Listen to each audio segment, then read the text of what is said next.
You ask Tiger to solve. This deals with linear equations with one unknown.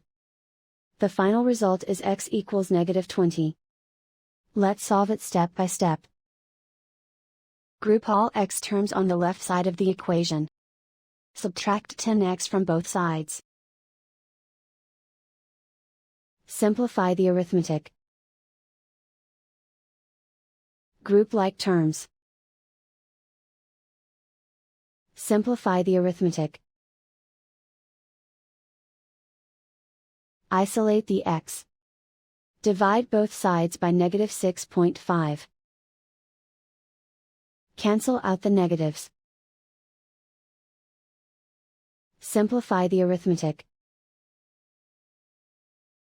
Move the negative sign from the denominator to the numerator. Simplify the arithmetic.